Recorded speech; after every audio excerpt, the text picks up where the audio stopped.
नाज़रीन, पाकिस्तान तहरीक इंसाफ के लीडरान तो कह कह के थक गए कि पीडीएम जो है उसका खात्मा हो चुका है, पीडीएम से हमें कोई ख़तरा नहीं है। लेकिन अब उनकी आवाज़ों में वज़ीर आज़म पाकिस्तान जनाब इमरान खान ने भी अपनी आवाज़ मिला दी है, जो आवाज़ बुलंद बार बार वज़ीर आज़म ये कह रहे हैं कि अपोजिशन से, पीडीएम से उन्हें किसी किस्म का कोई ख़तरा नहीं है। ताहम मोहतरमा मरीम नवाज़ साहिबा जो एक दफ़ा फिर प्रेस से बात कर रही थी लाहौर में, वो ये समझती हैं कि पीडीएम के अंदर फूट की जो तमाम तर इतलात हैं, जो ख़दशे हैं, जो ख्वाहिशात हैं पीटीआई की, वो गलत साबित होंगी और पीडीएम मुत्तहद है। ताहम जब वो अखबारी नुमाइंदों से बात कर रही थी तो बिलावल जरदारी भुट्टो साहब का जो प्रपोज़ल है कि लॉन्ग मार्च नहीं होगी बल्कि नो कॉन्फिडेंस मूव होगी, उसके हवाले से मोहतरमा मरीम नवाज़ साहबा ये कहती हुई पाई गई कि बिलावल भुट्टो को कन्विंस करने की कोशिश करेंगे या बिलावल भुट्टो जो हैं वो उन्हें अपने नंबर्स ला के दिखाएं। ज़रा सुने। बिलावल साहब की तजवीज़ की बात है जो इन हाउस उन्होंने चेंज की बात की है, मैंने भी वो टीवी पे सुनी है। और अब जब तक पीडीएम का इजलास नहीं होता, उन्होंने कहा कि मैं पीडीएम की क़यादत को मनाऊंगा, तो मैं तो उनको कहती हूँ उनके पास अगर नंबर्स हैं तो ज़रूर शो करें, लेकिन हमें इंतज़ार करना चाहिए पीडीएम के अगले सरबराही इजलास का, जिसमें बिलावल साहब ये अपनी तजवीज़ रखेंगे जैसा कि उन्होंने कहा है कि वो रखेंगे। नाज़रीन, अगर आप गौर से सुने तो मोहतरमा मरीम नवाज़ साहिबा इस ख्वाहिश का इजहार करते नज़र आती हैं कि जब बिलावल भुट्टो अपने नंबर सामने रखेंगे, पीडीएम की मीटिंग में आएंगे, इजलास में आएंगे जो 4 फरवरी को ग़ालिबन है, जिसे मौलाना फजल रहमान जिसे लीड करेंगे, तो वहाँ शायद बिलावल भुट्टो को ऐसे शवाहिद दिखाए जा सकें, ऐसे आर्गूमेंट दिखाए जा सकें कि बिलावल भुट्टो को पीडीएम की लीडरशिप या पीएमएलएन जो हैं वो कन्विंस कर लें। लेकिन हालात कुछ और ही नज़र आते हैं। जब आप एहसन इकबाल साहब को सुनते हैं सेनेट के इलेक्शन के हवाले से, ऐसा लगता है कि एहसन इकबाल साहब अब हूबहू वही बोल रहे हैं जो अब से चंद दिन पहले पाकिस्तान पीपल्स पार्टी कहती थी। अगर हमने सेनेट को खुला छोड़ा तो हुकूमत 2/3 अक्सरियत वहाँ पे ला सकती है और उस 2/3 अक्सरियत से ये दोबारा आइन का हुलिया बदलने का आगाज़ कर सकते हैं, 58(2) वापस ला सकते हैं, ये 18वीं तरमीम को रिवर्स कर सकते हैं, ये मुल्क के पार्लिमानी निज़ाम को सदारती निज़ाम की तरफ लेके जा सकते हैं। लिहाजा हम इनकी इस साजिश को नाकाम बनाने के लिए, चूँकि पीडीएम का मरकज़ी नुक्ता इनकी हिफाजत है, हम सेनेट में हिस्सा लेंगे ताकि इनको 2/3 अक्सरियत से रोका जा सके। नाज़रीन, आपने देखा कि एहसन इकबाल साहब बिल्कुल वही कह रहे हैं जो अब से चंद दिन पहले पाकिस्तान पीपल्स पार्टी के लीडरान कह रहे थे, जो बिलावल भुट्टो कह रहे थे, जो पीपल्स पार्टी के और लीडरान टेलीविज़न प्रोग्राम्स में कह रहे थे। अब एहसन इकबाल साहब भी हूबहू वही चीज़ कह रहे हैं। इस पूरे मंजरनामे में मौलाना फजल रहमान अब हमें कहीं नज़र नहीं आते हैं, वो गुम होते चले जा रहे हैं। मौलाना फजल रहमान की बड़ी ख्वाहिश थी कि अगर सेनेट के इलेक्शन में हिस्सा लेने का भी पार्टीज़ फैसला करती हैं तो पीडीएम के प्लेटफॉर्म से वो फैसला हो, लेकिन उससे पहले ही दोनों बड़ी जमातें पीपीपी और पीएमएलएन अपनी इस फैसले का ऐलान जो है वो कर चुकी हैं। ये भी एक खबर गर्दिश कर रही है आज सुबह से पाकिस्तान टेलीविज़न चैनल्स के ऊपर, उर्दू के टेलीविज़न चैनल पे और टेलीविज़न चैनल्स की जो वेबसाइट्स हैं कि मौलाना फजल रहमान ने टेलीफोन करके लंदन में जनाब नवाज़ शरीफ साहब से और कराची में आसिफ अली जरदारी साहब से सख्त शिकायत की है कि दोनों बच्चे मरीम नवाज़ और बिलावल भुट्टो जो हैं उन्होंने एजेंडा हाईजैक कर लिया है। अगर ऐसा ही करना था, अगर तमाम फैसले मोहतरमा मरीम नवाज़ साहिबा ने और बिलावल भुट्टो ने करने थे, तो फिर पीडीएम बनाने का और पीडीएम को मौलाना फजल रहमान की लीडरशिप में देने का भला क्या फ़ायदा था। ये किस किस्म की सियासी सूरत हाल है, इसके आगे क्या होने वाला है। दूसरी तरफ हम देख रहे हैं नाज़रीन, बहुत ही दिलचस्प है कि वज़ीर आज़म पाकिस्तान जो हैं वो ना सिर्फ ये कह रहे हैं कि मुझे अपोजिशन से कोई ख़तरा नहीं है, बल्कि उन्होंने बेतहाशा और किस्म की इंक्वायरीज़, जिसमें हुदैबिया पेपर्स की भी इंक्वायरी है, जिसमें सरे पैलेस की भी बात हो रही है, जिसमें स्विस जो रिकॉर्ड था जिसे लंदन से स्विट्ज़रलैंड या स्विट्ज़रलैंड से लंदन लाया गया, उसको भी खोलने की उन्होंने बात कर दी है। तो क्या हो क्या रहा है, ये कैसे हो रहा है? क्योंकि तवक्को तो ये थी कि एक धड़े के साथ सुलह होगी, दूसरे धड़े के साथ अगर नहीं भी बातचीत हो सकेगी। ये तमाम इशूज़ हैं जिस पर हम बात करेंगे। मुझे ज्वाइन कर सकेंगे स्टूडियोज़ में जनाब सेनेटर वलीद, जो पाकिस्तान तहरीक इंसाफ के लीडर भी हैं, वकील हैं, लाहौर यूनिवर्सिटी मैनेजमेंट साइंसेज में पढ़ाते भी हैं और मेंबर हैं सेनेट कमेटी के पार्लियामेंट्री अफेयर्स में, लॉ एंड जस्टिस के लिए वाटर रिसोर्सेज की कमेटी भी मेंबर हैं। मुझे ज्वाइन कर रहे हैं पीएमएलएन के सीनियर जनाब सेनेटर जावेद अब्बासी साहब, जो चेयरपर्सन हैं सेनेट स्टैंडिंग कमेटी के लॉ एंड जस्टिस के लिए, और शायद ही कोई मेंबर स्टैंडिंग कमेटीज़ में इतना एक्टिव हो लेजिस्लेशन और कानून साजी के हवाले से जितने के सेनेटर जावेद अब्बासी हैं, जो कैबिनेट सेक्रेटेरिएट की कमेटी में, defence, foreign affairs, interior, senate finance committee, CPEC की कमेटी और लॉ रिफॉर्म्स में हमें एक्टिव नज़र आते हैं। पीपल्स पार्टी की रहनुमा जनाब सेनेटर सासी पलेजो साहिबा जो हैं हमें ज्वाइन कर रही हैं, चेयरपर्सन हैं कमेटी ऑन पार्लियामेंट्री अफेयर्स की, ओवरसीज़ पाकिस्तानीज़, मैरीटाइम अफेयर्स जो अली जैदी जिसके मिनिस्टर हैं, science and technology and water security की कमेटीज़ के मेंबर हैं। So very warm welcome to all my guest once again. और मैं अगर जाना चाहूँ straight away senator Javed Abbasi sahab की तरफ, चूँकि लीडर हैं PMLN के। अब्बासी साहब अस्सलाम वालेकुम। वालेकुम सलाम जनाब मिर्ज़ा साहब। अब्बासी साहब, अब आप ही हमें बता दें कि क्या सूरत हाल है। जो कुछ पाकिस्तान पीपल्स पार्टी चाहती रही, कहती रही, आपको समझाती रही, ऐसा लगता है कि आहिस्ता आहिस्ता आपकी लीडरशिप जो है वो पीपल्स पार्टी के तमाम तर दलील को, इस्तदलाल को, उनकी लॉजिक को, उनके मंतक को तस्लीम करते नज़र आती है। जो टुकड़ा मैंने आपको एहसन इकबाल साहब का सुनाया, ये वो ज़ुबान है जो पीपल्स पार्टी बोल रही थी, ये वो ज़ुबान नहीं है जो PMLN बोल रही थी आज से 10 दिन पहले, 12 दिन पहले। लेकिन अब PMLN की टॉप लीडरशिप वही कह रही है जो पीपल्स पार्टी कहती थी। बिस्मिल्लाहिर्रहमानिर्रहीम। बहुत शुक्रिया पीरज़ादा साहब। एक तो मैं कैटेगरिकली ये बात करना चाहूँगा कि हमने कभी भी ये नहीं कहा कि हम सेनेटर ऑफ पाकिस्तान के इलेक्शन नहीं लड़ेंगे। हाँ, ये ज़रूर कहते रहे कि हम वक्त आने पर फैसले करेंगे, और वो फैसले वो होंगे जो PDM के प्लेटफॉर्म से भी करेंगे, और सब मिलकर फैसले करेंगे कि हमें कौन कौन से ऑप्शन किस वक्त इस्तेमाल करने हैं। इसमें कोई शक नहीं कि पाकिस्तान पीपल्स पार्टी एक बड़ी जमात है। उस बिलावल भुट्टो ज़रदारी साहब उसके बड़े लीडर हैं। हर लीडर को अपनी पार्टी के अंदर और अपने वर्करों और अपनी बात आगे रखने का हक है। ये हमारा कोई इलेक्शन अलायंस नहीं है। ये हम एक जमातें एक दूसरे के जम में नहीं हो गई हैं।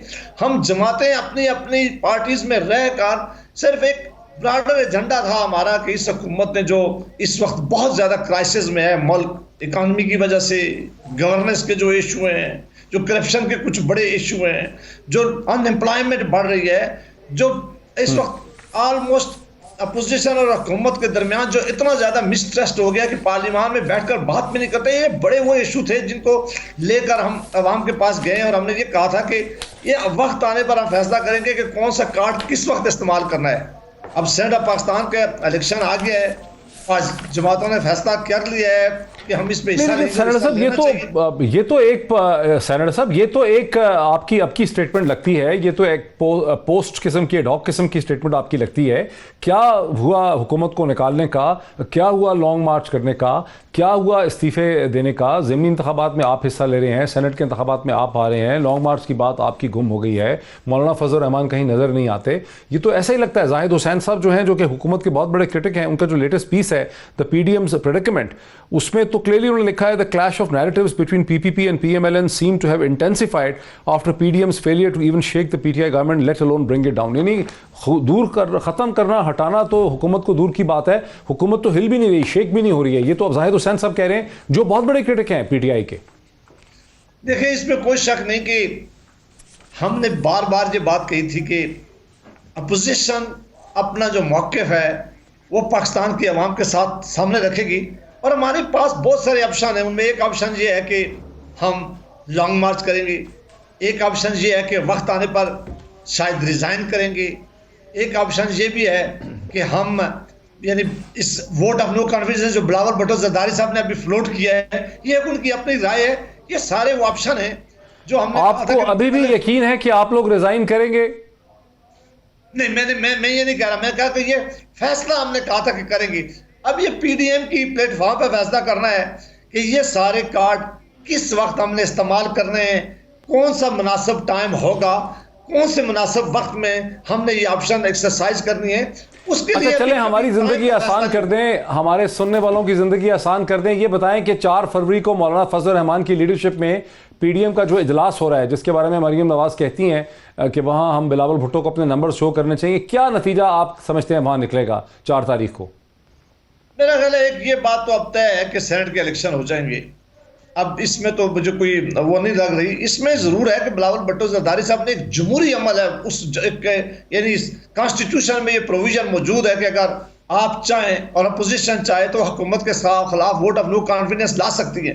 हाँ, हमारे यहाँ ये तजर्बा ज़्यादा कामयाब नहीं रहा। रिसेंटली आपने देखा कि सेनेट ऑफ पाकिस्तान में भी जब तजर्बा किया गया ये बड़ा नाकाम हुआ, और इससे पहले भी वोट ऑफ नो कॉन्फिडेंस के ज़्यादा तजर्बात जो है वो ज़्यादा कामयाब नहीं रहे। लेकिन फिर भी चूंकि किसी एक जमात ने अकेले फैसला नहीं करना, बिलावल भुट्टो जरदारी साहब एक बड़ी जमात के सरबराह हैं, उन्होंने ये बात कही है, वो यकीनन पीडीएम के प्लेटफॉर्म पर खुद तशरीफ लाएंगे, वो बताएंगे कि कौन सा मौक़िफ़, कौन सा तरीका अख्तियार हमें करना चाहिए और कौन सी ऑप्शन पहले इस्तेमाल करनी चाहिए। मेरा ख्याल है कि उसका ज़रा इंतज़ार करते हैं कि वहाँ क्या फैसला होता है। अच्छा, चलें, ये आपका तो पर्सपेक्टिव पीएमएल का आ गया। शशि पलोचा साहिबा, आप पीपल्स पार्टी की एक इंसाइडर हैं। कल बिलावल जरदारी भुट्टो साहब ने इस्लामाबाद में दस्तन एक उन्होंने मीटिंग कॉल कर ली, जिसमें पीपल्स पार्टी की सीनियर लीडरशिप भी थी। शायद आप हमें उसके बारे में भी कुछ बता सकें कि वहाँ क्या फैसले हुए। लेकिन जो चीज़ बहुत ताज्जुब की है वो ये कि जब प्राइम मिनिस्टर ने ये कहा है कि ऑपोजिशन हमारे लिए कोई थ्रेट नहीं है, उसके साथ ही कैबिनेट की जो मीटिंग हुई उसमें ये बात भी सामने आई कि जस्टिस अजमत जो सईद हैं उनकी लीडरशिप पे जो कमीशन बनाया गया है वो सरे पैलेस के केसेस और हुदैबिया पेपर मिल केसेस को भी इंक्वायर करेगा। यानी बिलावल भुट्टो को अगर कोई उम्मीद थी कि उनको इस हुकूमत के या इस रियासत के किसी ढांचे से कहीं उनकी कोई इक्वेशन बन जाएगी या कोई उनकी कोई ताल्लुकात बेहतर हो जाएंगे, कोई रिलीफ कहीं से मिलेगी, उसको भी वज़ीर आज़म ख़त्म करते नज़र आ रहे हैं। शशि साहिबा, बहुत शुक्रिया डॉक्टर सीतारा साहब। खलबली मची हुई है हुकूमती सफ़ों में। जाहिर बात है जो कमीशन है कोई ट्रांसपेरेंट और फेयर इन्वेस्टिगेशन मुमकिन ही नहीं है। बड़ा क्वेश्चन मार्क है, कंट्रोवर्शियल चीज हो चुकी है। बेहतर ये है कि इसको नहीं होना चाहिए और हुकूमत अगर थोड़ा सा भी सेंसिबल और उसको फोर्स भी करेगी कॉन्सिक्वेंसेस को, तो उसको रिव्यू करेगी और ठीक करेगी। अपनी इस दलील को सपोर्ट करने के लिए कोई शवाहिद दे सकती हैं आप कि ये ट्रांसपेरेंट नहीं होगी, ये सारा खराब है, गलत है? कैसे होगी जब डिप्टी प्रोसिक्यूटर जो है वो जनाब आली जस्टिस साहब जो है उस वक्त सारी उसमें अमल में रहे, तो वो खुद अपने बारे में या उस वक्त के हालात के हवाले से कौन सी फेयर इन्वेस्टिगेशन कर सकेंगे? आपको भी पता है, ये आप जहाँ दीदा शख्स हैं, देखते हैं सारी चीजों को।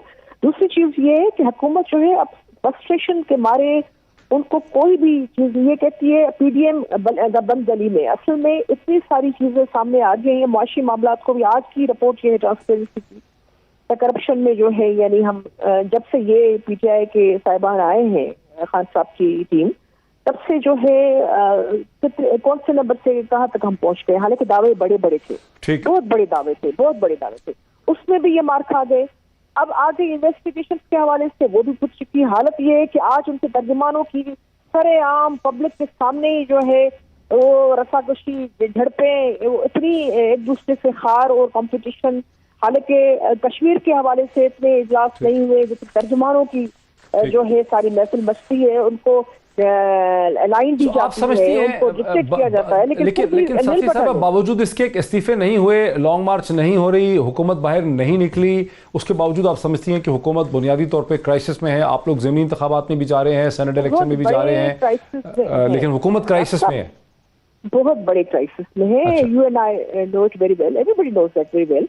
उसमें यह है कि अब उनकी देखो टीम भी उसको फेस नहीं कर सक रही है। हमारे ऑप्शंस जो हैं वो सामने हैं। हम बिल्कुल, हमारे मैनिफेस्टो सारी पार्टीज के एक नहीं है जो पीडीएम में बैठी है, लेकिन ये आपको भी मानना पड़ेगा जो पाकिस्तानी अवाम है वो भी। हम तो जेल रेल कटड़ी के सरे मेल ये सारे केसेस भुगता भी चुके हैं, देखते भी आए, उसका कोई डर नहीं है इस सवाल। लेकिन जो व्यू पॉइंट है हर पार्टी का अपना, वो जरूर आएगा। लेकिन जो फैसला होता है फिर वो जाहिर बात है, जैसे जावेद अब्बासी साहब ने भी कहा, पीडीएम के ही जो है उस मंच से होता है और अच्छी बात है। अच्छा, सिर्फ ये कहते हैं कि आप कह रही हैं कि हुकूमत बहुत बड़े क्राइसिस में है, वो कौन सी 2-3 चीजें हैं जिसकी वजह से हुकूमत बहुत बड़े क्राइसिस में आपको नजर आ रही है? बहुत बड़े वाशी मामलात के हवाले से खुद उन खान साहब की अपनी टीम पर जो है वो एतमाद उस तरह नहीं रहा है। उमर अयूब साहब की बात कर लें कि मैं सिर्फ मिसाल देती हूँ अपने ऐवान का, सेनेट का, कि वहाँ क्वेश्चन उनसे हमेशा रेफर किए जाते हैं, he doesn't even know you know what to say, और उस हवाले से नील बटानिल है उनकी पूरी जो तर्जुमान, तो वो हवा में तीर चला रहे होते हैं। शहबाज गिल साहब, उनसे तबसरा भी नहीं करना चाहूंगी, लेकिन जो लोग हैं बाबा रेवान साहब से लेके फारूक नसीम जैसे साथी के होते हुए हुकूमत को किसी दुश्मन की भी जरूरत नहीं है। अब ऑडियंस की फैक्ट्री हुकूमत पे अब किस चीज में कहाँ मैं बताऊं। आज ये ट्रांसपेरेंसी वाली बात की मैंने, वो कम है क्या? ठीक है। 3 से 4 पॉइंट्स जो है अच्छा वो ठीक waivers में है, पीछे जरा गए। इसमें सेनेटर वलीद साहब को इसमें आने दीजिए। सर बेसिकली तौर पे समझती हैं कि ठीक है, इस्तीफे नहीं हुए, लॉन्ग मार्च नहीं हुआ, वो लोग ज़मीनी इंतखाबात में जा रहे हैं, सेनेट के इलेक्शन में जा रहे हैं, सारी चीजें ऑप्शंस हैं। लेकिन जो माशी मसाइल है वो ऑप्शंस भी हैं उनके, लेकिन जो माशी मसाइल आपकी हुकूमत के हैं, जो ट्रांसपेरेंसी इंटरनेशनल की रिपोर्ट आई है, और उसके बाद थोड़ा सा मुझे ये भी लग रहा है कि प्राइम मिनिस्टर खुद भी नीचे नहीं बैठ सकते वो, यानी अब जबकि लग रहा था कि अपोजिशन कुछ कर नहीं पा रही ठीक तरह से, तो प्राइम मिनिस्टर ने इस इंक्वायरी में हुदैबिया पेपर मिल और सर पैलेस को भी डाल दिया है, ये जस्टिस अजमत की इंक्वायरी। ये क्या है, क्या करना चाह रही है आपकी हुकूमत? जी मैं वो तरतीब से ही अर्ज द करता प्राइम हूं। मिनिस्टर लव्स दैट जी फाइटिंग। मैं वो उस पर ज़रूर आऊँगा, लेकिन आखिर में जो क्योंकि तरतीब में वो और बातें पहले हुई हैं, जिस तरह मैं उसको देखता हूँ, इन्होंने जो मर्जी कहा हो दोनों मेहमानों ने, इस्तीफे लतीफ़े बन गए, लाहौर का जलसा गेम चेंजर के बजाय लोन रेंजर बन गया।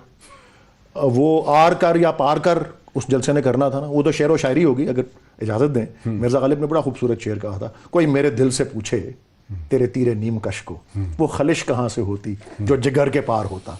तो जिगर के पार कुछ हो नहीं सका। अच्छा, ये तो अलावा इकबाल के ग्रैंडसन जो हैं वो गालिब के शेर पढ़ रहे हैं, ये बात मुनासिब है?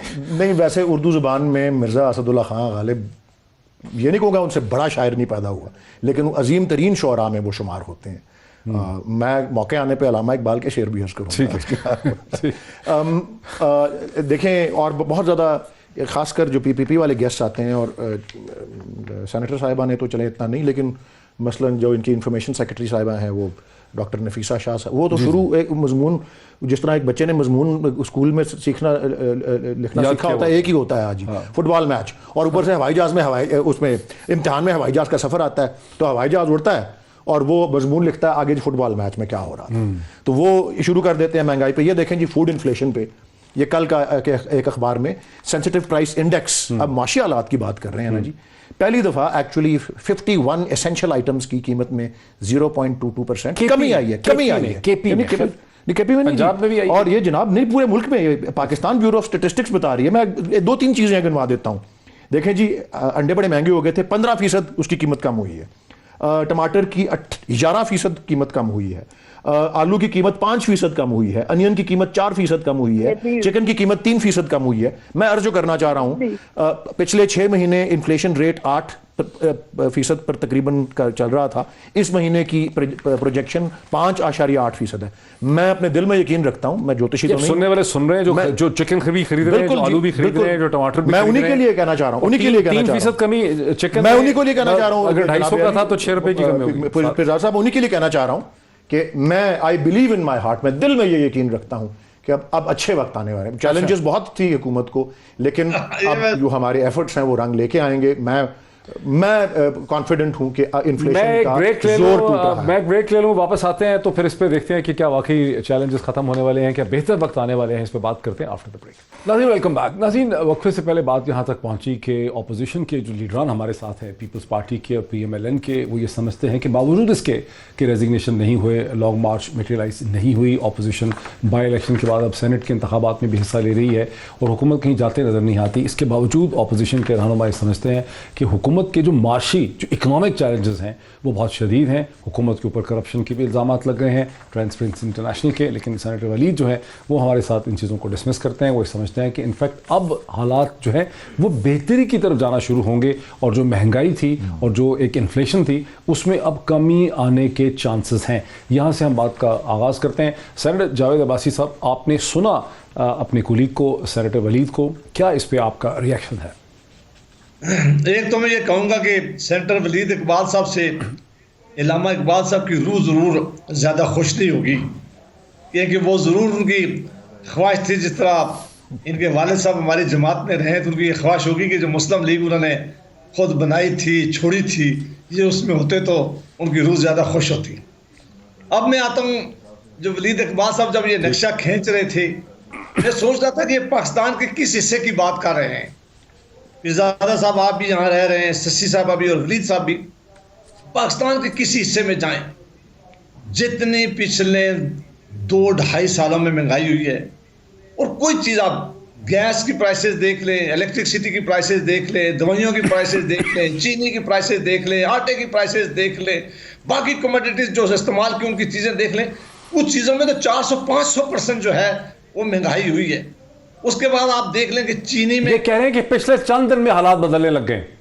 ये इसे सिर्फ पीटीआई के अंदर और वलीद साहब के घर में तो हो सकता है कि इनकी कोई माशी हालात बेहतर आगे हों, इनके पास ज़ाहिर है ये मालदार लोग हैं, इनके वसाइल ज़्यादा हैं, इनको तो कॉमन मैन के शायद नहीं पता, लेकिन कॉमन मैन जिस मुश्किलात से गुजर रहा है, जिस तकलीफ से गुजर रहा है, 2 वक्त के लिए उसकी रोटी खाने का जो मामला था वो मुश्किल हो गया है। अनएम्प्लॉयमेंट आप ज़्यादा देख लें कि पाकिस्तान में इस वक्त लाखों लोग जो हैं वो बेरोजगार हो रहे हैं। वो हुकूमत जो कहा करती थी कि हम 1 करोड़ नौकरियां देंगे, आप बता ले वलीद इकबाल साहब से पूछ लेंगे, करोड़ को तो छोड़े, आपने 100 नौकरी भी कही दी है, लाखों के तादाद से लोग बेरोजगार हो गए हैं। फिर ये कह रहे थे कि हम आएंगे और दुनिया की सबसे बड़ी इन्वेस्टमेंट हमारे पास। बुनियादी तौर पर सेनेटर साहब आप ये समझते हैं, मैं जरा इस पे क्विक रिस्पांस ले लूँ ना सेनेटर वलीद का। देखिए सेनेटर वलीद, बुनियादी तौर पे सेनेटर अब्बासी साहब ये समझते हैं कि आप कुछ हवा में ही बात कर रहे हैं, छोड़ रहे हैं, आपके अपने घर के आगे पीछे हो सकता है हालात छोड़ नहीं रहे, मैंने कहा कि इनके अपने हालात अच्छे होंगे, असरात नजर नहीं आ रहे। चले पोलाइट लैंग्वेज में आपने कहा, मैंने क्या दिया है कि मतलब बस हवा में ही बात है जनाब। नहीं मतलब ये ऐसी जो कॉलम में दिखा रहा था आपको, एडिटोरियल है किसी लीडिंग बिजनेस न्यूज़पेपर का, उन्होंने काफ़ी सारी इन अहम चीज़ों की कीमतों में कमी की बात जो की है, उसके साथ साथ ये बात भी जो है इसका जिक्र आ रहा है यहाँ पे कि चीनी की एडिबल ऑयल यानी कि खुर्दनी तेल जो है उसकी और ब्रेड की कीमत जो है वो बढ़ रही है। तो मैं इनकार नहीं कर रहा इन चीज़ों से, लेकिन मैं सिर्फ ये अर्ज़ कर रहा हूँ कि ट्रेंड जो अब शुरू हुआ है पिछले 6 माह से जो है, और इस महीने का जो अभी ख़त्म होगा आप कुछ दिनों में, उसके बाद आप देखेंगे, मैं बहुत पुरुमीद हूँ। और इसमें उम्मीद किस चीज़ की? इकोनॉमिक ट्रेंड्स जो हैं, एक तो ये इन्फ्लेशन ये एक चैलेंज है जिसको अभी तक हम जिस तरह से अबूर कर सकते थे अभी नहीं कर सके। इसका एतराफ़ 2 साल मुकम्मल होने पर भी कुछ महीने पहले भी असद उमर साहब ने भी किया था। 3 हमारी खूबियाँ और 3 चैलेंजेस, तो उनमें से ये था एक। लेकिन मैं ये महसूस करता हूँ कि ये चैलेंज जो है इसको इस साल में हम, पिछले साल में भी इंशाल्लाह बेहतर होता, लेकिन वो ये था कि कोविड वगैरह आ गया, लेकिन उसका मुकाबला, लोकस्ट का मुकाबला, उसके अलावा आप देख रहे हैं कि एक्सपोर्ट्स जो हैं 25% इजाफा एक्सपोर्ट्स में दिसंबर में हुआ, $4 अरब से $5 अरब इजाफा हुआ, 4 अरब से $5 अरब 25% इजाफा किसके मुकाबले? रेमिटेंसेस पिछले में, उससे पिछले हाँ, 4 अरब से 5 अरब पे गई एक्सपोर्ट्स जो है। सिमिलरली लार्ज स्केल मैन्युफैक्चरिंग, उस तरह से आप देखें रेमिटेंसेस 2.6 अरब जो है पहले half of the financial year में। सो अच्छे इंडिकेटर्स। चले ये तो सेनेटर साहब जब इसे कहते हैं अगले चंद महीनों में पता चलेगा कि आपकी जो ऑप्टिमिज्म है, जो आप बहुत पुरुमीद हैं, ये किस तरह तक सही है।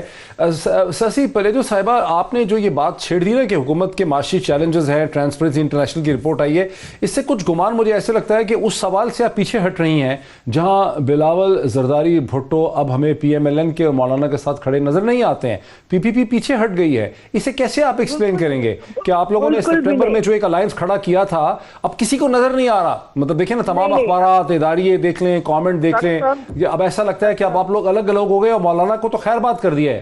डॉक्टर साहब हमें भी तो सुने ना, वलीद साहब तो शेर शायरी भी कर रहे हैं, उनको तो आप इनको अगर शेर आता है तो हालांकि एक भी शेर वो नहीं लगा उनका पार्टी। तो वो कह रहे हैं हमारी खूबियां या चैलेंजेस। अभी फेल्योर का लफ्ज भी तो कहे हर जगह, यानी 1 महीने में 3 मरतबा पेट्रोलियम की कीमतें बढ़ाई हैं, और 33 यानी बुलेट प्रूफ के लिए गाड़ियों के लिए खर्चा है, उसके लिए बाकी जो है बिजली जो है उन्होंने फिर से जो है 1.95 जो है वो पर यूनिट जो है वो बढ़ा दी है, उसका बार किस पर है। उस दिन सराज साहब जो है वो सेनेट में तकरीर कर रहे थे, उन्होंने मिलकर बताया कि टैक्सेस जो तकरीबन 41 टैक्सेस, मैं तो कह रही हूँ जो हम एग्रो बेस्ड उसमें रहते हैं एग्रीकल्चर वाले, उससे इतना डबल वॉक कर ले तो हम तो अजाब में है। जो पाकिस्तान की जो अक्सर की आबादी है। बात यह है कि एक तो चेयरमैन बिलावल साहब बिल्कुल PDM के साथ साथ चल रहे हैं। मैंने पहले भी अपने पहले सवाल में कहा कि मैनिफेस्टो हर पार्टी का अलग है, लेकिन जहाँ ये जो रेजोल्यूशन है, जो हमारी पहली PC के हवाले से जो लाइन हमने रखी और एक पूरा हमने करारदाद साथ चल रहे हैं, बिलावल भुट्टो PDM के साथ चल रहे हैं, ये को हमें समझा दें, हमारे सुनने वालों को समझा दें कि क्या इसकी एविडेंस है, शवाहिद क्या है इसके। डॉक्टर साहब बिल्कुल साथ चल रहे हैं। जो भी फैसले होते हैं PDM के प्लेटफॉर्म से होते हैं। बाकी ये कि सेनेट के हवाले से हमने अपने दिल की बात कही, उसी बात को आपने देखा, नून लीग के एहसन इकबाल साहब का जिक्र आपने भी किया, और ये एक तो सेंसिबल जो भी बंदा होगा, जो भी पार्लियामेंट्री नॉर्म्स को प्रैक्टिस को, इसकी अहमियत को समझेगा, आइन की अहमियत को, वो सेनेट के मैदान को कैसे खाली छोड़ सकते रखेगा? वो नहीं हो सकता। दूसरी चीज ये नहीं तो अच्छा नहीं तो शशि साहब अगर नहीं छोड़ सकते थे तो वो जो सितंबर में हुकूमत को उतारने का बात हुई थी कि दिसंबर से पहले खत्म कर देंगे, वो जो ऑल पार्टी कॉन्फ्रेंस थी, वो जो गुजरांवाला का जलसा था, वो कराची का जलसा था, वो सब क्या था? डॉक्टर साहब ये खामियां ये तो ढूंढते रहेंगे, हम उसमें आकर परेशान होकर हम दिल छोटा नहीं करेंगे। अच्छा। हमारी जो तयन है, डायरेक्शन है, उसमें अब ये है कि जो ऑप्शंस है उसमें पहला सेनेट का वो हो जाएगा, उसमें जो भी लॉन्ग मार्च का होगा इस्तीफा का, वो बिल्कुल इस्तीफा उन सबने जो है जमा करा दी है अपनी अपनी लीडरशिप के पास। दूसरी चीज ये है कि इस हवाले से जो अफवाहसाजी की एक फैक्ट्री है ना, जिसमें शहबाज गिल और हमारे कुलीग जो है शबली फराज साहब, कभी कभार बड़ा अफसोस होता है कि उनको वो खुद भी उनका दिल नहीं मानता जिस किस्म के वो सारा दिन यानी ऐवान चल रहा होता है वो प्रेस कॉन्फ्रेंस कर रहे होते। ये तो हालत है पार्लियामेंट को। अभी भी वलीद साहब तो रेगुलर हैं, लेकिन दूसरे उनके आई एम सॉरी कि लोग जो है ना जवाब दे सकते हैं, ना बात कर सकते हैं, ना आइन का पता है, ना कानून का पता है। वलीद साहब को कैबिनेट में होना चाहिए, तो मैं तो ये कहूंगी। बाकी ये कि जो उन्होंने शेयर पढ़े, तो मैं कहती हूँ अपोजिशन की इस वक्त जबान पे जो चीज है, अवाम जो हमारे साथ है, तो वो ये है कि दिल पे जो से बात जो निकलती असर रखती है, पर नहीं ताकत परवाज मगर रखती है इकबाल साहब का ही है। और यही इस वक्त जो है अपोजिशन के हवाले से और हमारा बयानिया, हमारा नैरेटिव जो है तो बिल्कुल इंडोर्स कर रही है पाकिस्तान की अवाम। और हम गैर आईनी कोई चीज नहीं करेंगे, और उसमें गलत क्या बात है? अगर हम मुख्तलिफ ऑप्शन रख रहे हैं तो ये हमारा आईनी हक है। डॉक्टर साहब एक ब्रेक ले लेते हैं, इसके बाद फिर बात को आगे बढ़ाते हैं after the break. Welcome back. नाज़रीन, अब तक जो हमारी डिस्कशन आज हुई है दो नशिस्तों में, उसे मद्देनजर रखते हुए, उसे देखते हुए कम से कम हम ये महसूस कर सकते हैं, या मैं कम से कम ये समझता हूँ, मेरा ज़ाती एनालिसिस ये है कि जो सारी लॉन्ग मार्च और अपोजिशन की मूवमेंट और हुकूमत को गिराने वाली सारी डिस्कशन थी, अब पाकिस्तान की पॉलिटिक्स उससे लगता है कि आगे जा रही है। अब पाकिस्तान की पॉलिटिक्स दोबारा से किसी और डायरेक्शन में जा रही है, और पीडीएम की जो 4 तारीख की मीटिंग होगी उसमें मामला जो है वो क्लियर हो जाएंगे। गालिबन सेनेट के इलेक्शन की तरफ चीज़ें जाने लग जाएंगी, और तमाम तर तवज्जो जो है सियासत की भी और मीडिया की भी वो सेनेट के इंतखाबात पर मरकूज़ हो जाएगी कि वहाँ PTI और दूसरी जमातें किस किस्म की नशस्तें जो है अपने लिए हासिल करती हैं। तो इस मौके पर मैं एक दो नए सवालात मेरे जहन में उठते हैं, और वो सवाल मैं समझता हूँ बड़े इंपॉर्टेंट हैं। सेनेटर साहब, ये जो प्राइम मिनिस्टर ने ये कहा है कि एक जो कमीशन बनाया गया है ये फुली इन्वेस्टिगेट करेगा सरे पैलेस और हुदैबिया पेपर मिल केस को। हुदैबिया पेपर मिल केस में जस्टिस खोसा ने जस्टिस काजी फायज़ ईसा साहब ने उसे फारग कर दिया हुआ है, निकाल दिया है, उस केस को ख़त्म कर दिया है, वो बंद हो गया एक तरह से केस। और इसी तरह ये सरे पैलेस तो उस वक्त जब डील हो गई जनरल मुशर्रफ की और फिर आसिफ अली जरदारी साहब ने वो पैसे भी ले लिए, वो तो 2 पैसे भी ले चुके हैं, 3 मिलियन के 4 मिलियन पाउंड्स। इसको दोबारा प्राइम मिनिस्टर इस कमीशन में डाल के इंक्वायरी में क्या हासिल करना चाह रहे हैं? देखिए जी, उसमें जो भी इन दोनों ये इनकी अगर आप इन केसेस का पस मंज़र अगर आप देखें तो उसमें बुनियादी एक जुमले में जो इसकी एक्सप्लेनेशन है वो यही है कि कहीं भी कोई शख्स किसी पॉलिटिकल पोजीशन में होने की वजह से रॉन्ग डूइंग को, गलतकारी को, नाजायज़ दौलत को के मामले को डॉज करने में जो है कामयाब हो गया है। और दोनों केसेस में इसी की है, टेक्निकलिटी पर या किसी और वन वे और दी अदर रियासती कुव्वत को इस्तेमाल करते हुए जब वो डॉज कर दिए हैं। और दोनों केसेस जो हैं, आप खुद भी ये कह रहे हैं कि उसके पैसे भी पहले इनकार करके कि ये मेरी पॉलिसी नहीं, 8 साल तक इनकार करके फिर कहा नहीं जी, जब NRO आया तो कहा जी पैसे भी ले लिए और एतराफ़ भी कर लिया।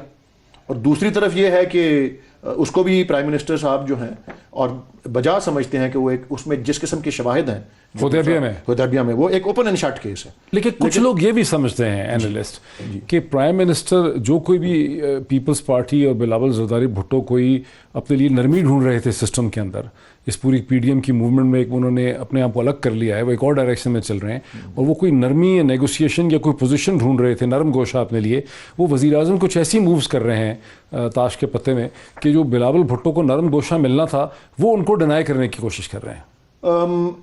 इसका जवाब, इसको मैं अंग्रेजी में कहते हैं ना येस एंड नो, मेरे ख्याल में उसकी जद में ये पर्टिकुलर केस जो है उसकी जद में इनके डैडी या अब्बा जान तो आते हैं या पापा अगर उनको बुलाते हैं, I don't know what he calls him, जो जरदारी साहब हैं, लेकिन मेरे ख्याल बिलावल साहब की तो पैदाइश या बहुत छोटे होते का ये मामला है कोई, तो वो शायद उसकी ज़ात में ना लेकिन है। सारा जो वैसे अगर आप झगड़ा है पीपल्स पार्टी का, लेकिन प्राइम मिनिस्टर कह चुके हैं कि इन इश्यूज पे मैं रिलीफ नहीं दूंगा किसी को।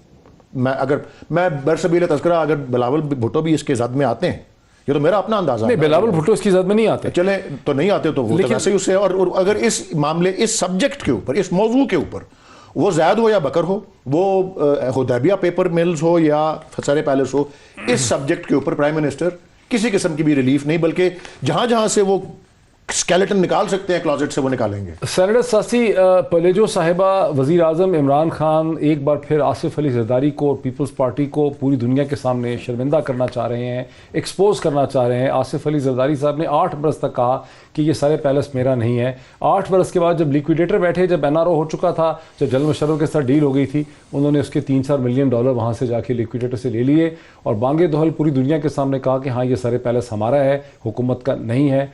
और इसके तो वज़ीर आज़म तो एक्सपोज कर रहे हैं, आपको एक बार फिर याद करा रहे हैं सब लोगों को, लोग भूल गए थे और रिकवरी भी करेंगे इंशाल्लाह। डॉक्टर साहब अब ये है कि 12 साल तो जरदारी साहब जेल में रह चुके हैं और आपने देखा कैसे इसका डट का मुकाबला किया, हम झुके नहीं और पार्टी जो है बल्कि और मजबूत हुई। अब ये है कि अब क्योंकि हमने सर्दी गर्मी खाई हुई है, PTI के लोग जो है ये उंगली कटाकर भी शहीदों के उसमें नहीं शामिल हो सकते। इनकी पता नहीं 22 साल जद्दोजहद में थी। सबसे बड़ा NRO तो ये जहांगीर तरीन को दे रहे हैं, जो सेनेट की जो कमेटी है उसके ऊपर हमने सुना है, जो मार्केट में बातें चल रही है कि भाई उनसे अब वो जो डिसीजन जो भी होंगे तो वो उसको देखेंगे। तो ये क्या ये NRO नहीं है, अच्छा। क्या खुद अपने गिरबान में झांके नहीं, लेकिन जब आप ये बदले की लेकिन आप कहती हैं ना 12 साल जेल में गुजारे, इससे तो यही लगता है ना कि जेल का जो सिलसिला है, पूरा लीगल जस्टिस सिस्टम है, वो कमजोर है। लेकिन ये जो चीज है कि उन्होंने 8 बरस तक कहा मेरा नहीं है सारे पैलेस, फिर ले लिया और कहा कि मेरा है, ये तो बात बड़ी रोजे रोशनी की तरह आया नहीं है सेनेटर साहब। डॉक्टर साहब बड़ी ट्रेजेडी ये है कि ये न किए हुए गुनाहों की सजा जो है उन लोगों ने और उन पार्टीज ने जिन्होंने पाकिस्तान के लिए सबसे ज्यादा कुर्बानियां दी है। अब इमरान खान की कैबिनेट, मैं कुछ और कह रहा हूं, आप कुछ और कह रही है। मैं ये कह रहा हूं कि 8 बरस तक आसिफ अली जरदारी साहब ने कहा कि सारे पैलेस हमारा नहीं है, इसका हमारे से कोई ताल्लुक नहीं।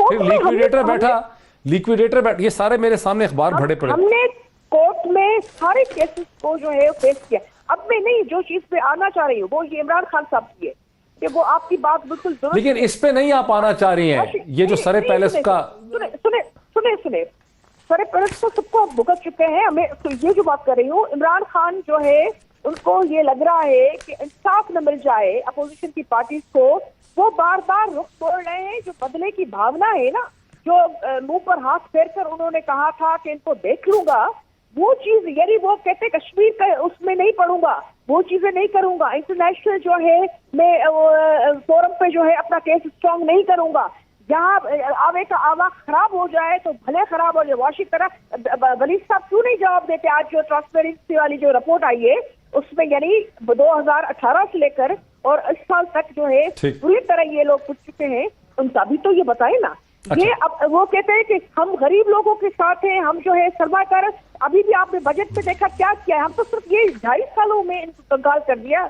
अब मेरा फड्डा खालिद को भी इब्लीस से भी सयाराना भी हशर में किससे अकीदत का खिलाफ मांगेगा। इस तरह ये बात कहते गरीबों की, वहाँ सजदे जो है वो बात हो रही है सरमादारों की, पॉलिटिकल सोशली बात कर रही हूँ। सेनेटर साहब की बारी है, सेनेटर अब्बासी साहब की बारी बनती है, लेकिन क्विकली रिस्पॉन्स एक ले ले सेनेटर वलीद से। वो बार बार कह रही हैं कि ट्रांसपेरेंसी इंटरनेशनल की जो रिपोर्ट आई है उसका आप जवाब नहीं दे रहे। एक्चुअली जी सच्ची बात है, मैंने वो रिपोर्ट अभी देखी नहीं। अच्छा। और मैं देख के आऊँगा तो आप कल पूछिएगा मुझे उस पर।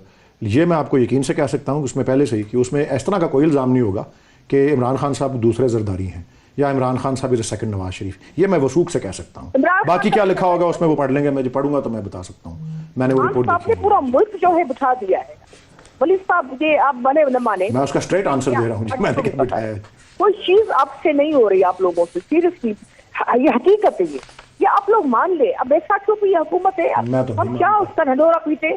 2-4 दिनों की बात है ये, हम तो फिर किसी गैर आईनी चीज में तो जा ही नहीं रहे। चले, ये आपका मौकफ यही है। सेनेटर जावेद अब्बासी साहब, ये जो वज़ीर आज़म ने दोबारा इस इंक्वायरी कमीशन के एम्बेड के अंदर हुदैबिया पेपर मिल भी डाल दिया है, सरे पैलेस भी डाल दिया है, चीज़ छप चुकी है, मैं कोई सुनी सुनाई बात पे नहीं कर रहा। ये तो ऐसा लग रहा है कि आप लोग तो चले थे हुकूमत गिराने, ये वज़ीर आज़म इस किस्म के हैं नेचर में कि वो तो आपके साथ कोई कॉम्प्रोमाइज़ करने को तैयार ही नहीं है। वो तो अब और चीज़ें भी आपके खिलाफ निकाल रहे हैं। नहीं, अब तो ये कंबल जो है ये आपका पीछा नहीं छोड़ रहा। पीरजादा साहब, ये जब ब्रॉडशीट का मामला सेंटर पाकिस्तान में आया, वलीद साहब भी बैठे हुए थे और ससी भी बैठी हुई थी और बड़ी डिस्कशन इस पर जब हुई है और जब ये कमीशन की बात की गई तो मैंने उठ के एक तजवीज़ दी जो उस वक्त दोनों अतराफ के तमाम सेनेटर ने एक्सेप्ट की और हुकूमत ने ना सिर्फ डेस्क बजाए बल्कि उनके इंफॉर्मेशन मिनिस्टर ने उठ के कहा कि हम इस तजवीज़ की सपोर्ट करते हैं। मैंने उनको कहा था कि अब ये वक्त आ गया है कि इस मुल्क में इंक्वायरी होनी चाहिए, इस मुल्क में पता चलना चाहिए कि किसने क्या किया है, ब्रॉडशीट में किसने पैसे कमाए हैं, किसने पैसे खाए हैं, वो एग्रीमेंट किसने किए हैं, वो नैब के चेयरमैन कौन थे, वो प्रोसिक्यूटर उस वक्त कौन थे, लंदन कोर्ट का क्या फैसला है और जो अवार्ड जारी हुआ है वो क्या हुआ है और जो बाद में ब्रॉडशीट के नाम पे पैसे दिए गए हैं वो किसने दिए। ये सारी चीज़ें सामने आ जाएं और इसके लिए ज़रूरी है कि एक ऐसा कमीशन बनाए, एक ऐसी कमेटी बनाए जिस पर सबका यकीन हो। और मैंने तजवीज़ दी थी कि ये पार्लियामेंट की सेनेट की कमेटी ऑफ द हॉल बनाए, दोनों तरफ से लोग इस पर बात भी करें, जो विटनेस उनको भी बुलाएं, सारे एग्रीमेंट सामने रखें और पाकिस्तान की आवाम को पता चलना चाहिए कि सच कौन कह रहा है।